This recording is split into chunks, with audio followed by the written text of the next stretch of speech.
2 वर्ष वेळ दिला. काय पाहिजे आणखीन तुम्हाला? या संभाजीनगर मधून सरकारमधल्या सगळ्या मंत्र्यांना सांगतो आणि विशेष करून देवेंद्र फडणवीस साहेबांना सांगतो. मी जास्त मीडियावाल्याच ऐकतो. ते म्हणले थोडा आवाजावर बोलत जा. त्याला म्हणलं बरं जाऊ द्यावं, थोडं बोलत जा. काय करता मग?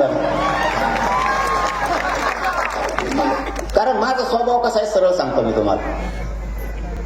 जो माझ्या समाजाची सभ्य वागतो त्याच्या संग मी सभ्य वागतो. आपला धंदा तसला.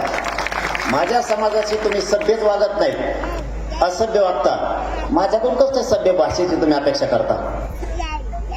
ज्या समाजानं तुम्हाला ही खुर्ची दिली कधीच मिळणार नव्हती, पश्चाताप करत होते, इतके मेटा कुठे लावला होता, पुरे हात टेकले होते. माझ्या मराठ्याची सत्ता नाही येऊ शकत कोणाची.